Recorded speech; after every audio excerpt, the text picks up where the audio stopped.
contoh argumen di sini. Nah, ini untuk soal yang tahun lalu itu argumennya ada 2, tetapi perintahnya sama.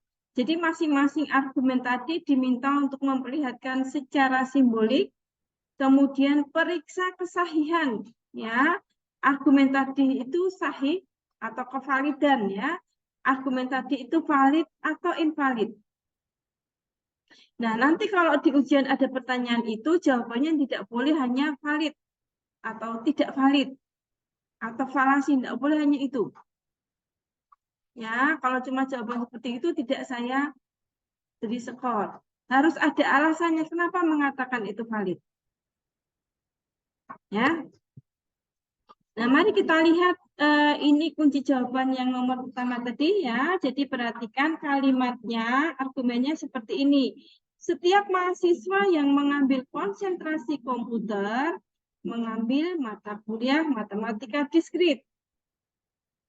Perhatikan di sini ada 2 proposisi atomik. Pertama, mengambil konsentrasi komputer. Kedua, mengambil mata kuliah diskrit.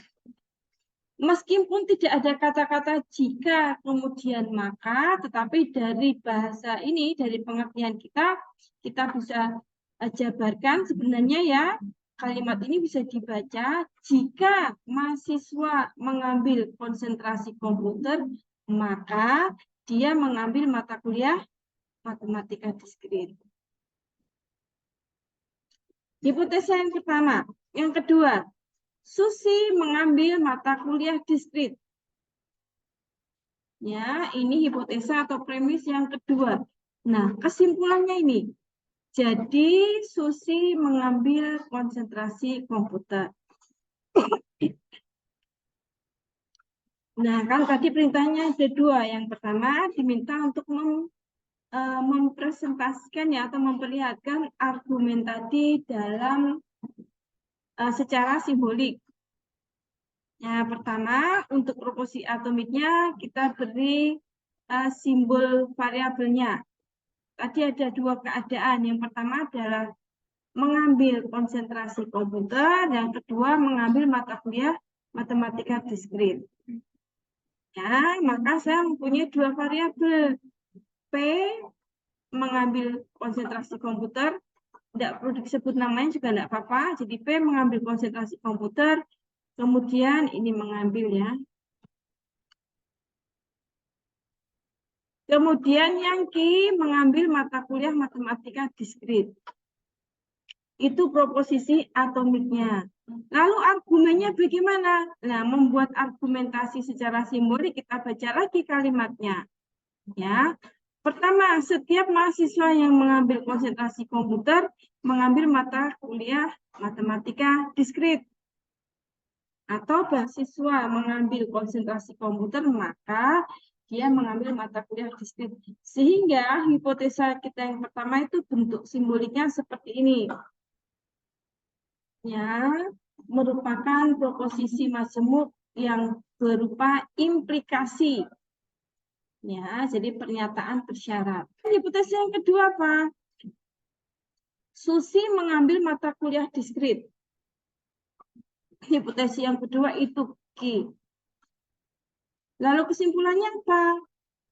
Konklusinya adalah jadi Susi mengambil konsentrasi komputer, berarti yang P. Seperti ini argumen secara simboliknya. Kemudian diminta untuk memeriksa apakah argumen ini valid atau tidak. Pertama ada 2 proposisi atomik P dan Q, sehingga saya akan butuh 4 garis kombinasi nilai kebenaran P dan Q. Ya, true false, true true true, true false, false true, dan false false. Oke. Lalu apa hipotesanya untuk argumen? Sekarang kita mulai ke argumen. Hipotesa yang pertama, jika P maka Q, maka saya buat kolom jika P maka Q. Lalu kita tentukan nilai kebenarannya. Dari mana? Ya, dari proposisi penyusunnya. Ya, dalam implikasi jika P maka Q, ya, dalam implikasi tersebut P itu bertindak sebagai hipotesa atau premis, Q sebagai konklusi. Nah, sehingga kita lihat di sini. Ya, jadi sesuai dengan definisi ya, implikasi hanya salah jika hipotesisnya benar, konklusinya salah. Ya, ini yang kotak merah sama kotak biru jangan dilihat dulu. Ya, kita hanya melihat implikasi ini. Ya, maka baris yang pertama jika T maka T nilainya true. Ya, baris yang kedua jika T maka false. Ya, hipotesisnya benar, konklusinya salah. Maka implikasi tadi bernilai salah. Yang lainnya benar. Oke. Lalu kita periksa sekarang definisi argumen. Argumen itu sahih jika apa? Jika semua argumennya, jika semua hipotesisnya benar, maka konklusinya benar. Hipotesisnya apa saja? Hipotesisnya adalah yang ada di kolom Q, ini ya. Jadi ini dibolak-balik, ini di atas, ini di bawah, enggak masalah. Ya. Hipotesisnya kolom Q dan kolom implikasi jika P maka Q. Lalu kita lihat ya, untuk menilai argumen tadi itu palsu atau tidak, valid atau tidak ya. Maka kita lihat ya, definisinya adalah jika hipotesis semua benar, maka konklusi harus benar. Kita lihat di sini, baris yang pertama, hipotesis Q benar, true. Hipotesis implikasi juga benar. Kita lihat, konklusinya P, benar juga. Tapi tunggu, kita cari lagi kasusnya. Ya, di baris yang ketiga, hipotesisnya true. Yang pertama, hipotesis yang kedua juga true, ternyata konklusinya salah. Sehingga apa?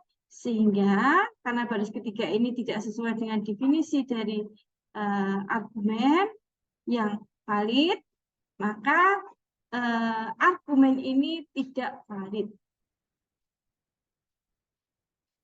atau tidak sahih. Sudah jelas ya? Iya Bu, sudah jelas Bu. Ya, jadi kamu bisa menggunakan itu atau bisa juga menggunakan ini ya. Implikasi ini harus tautologi ya. Jadi kita bisa juga menggunakan ini. Ya, jadi argumen itu sahih valid atau sahih jika apa? Jika ini.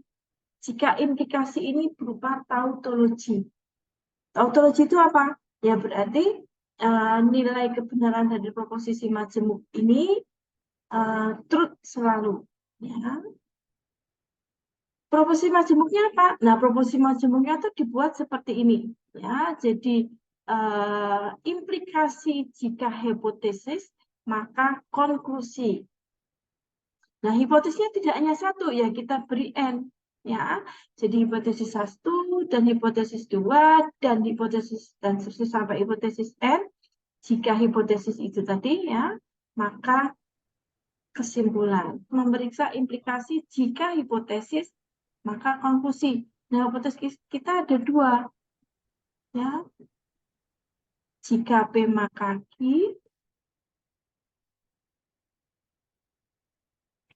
Ini hipotesis yang pertama. Oke. Dan ini adalah konjungsi. Dan apa? Hipotesis yang kedua apa? Hipotesis yang kedua hanya Q. Ya sudah Q. Gitu ya. Dan ini merupakan hipotesis untuk argumen tadi. Ya.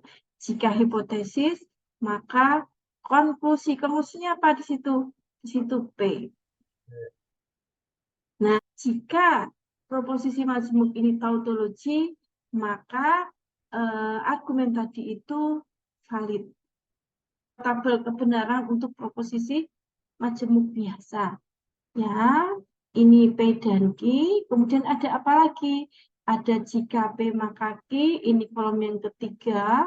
Kemudian jika P dan Q ini kemudian dioperasikan atau dilakukan operasi logika dengan Q ya dengan operasi konjungsi, berarti saya melakukan konjungsi dua kolom ini, hasilnya di kolom yang pink gitu ya.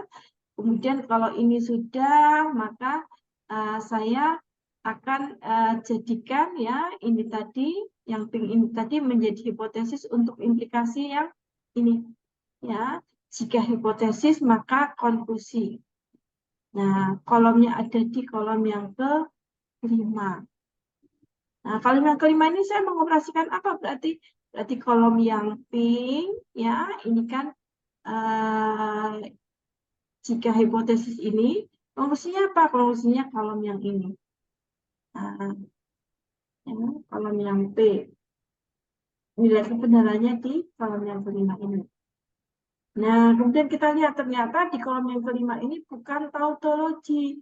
Sehingga apa? Sehingga argumen kita tidak valid.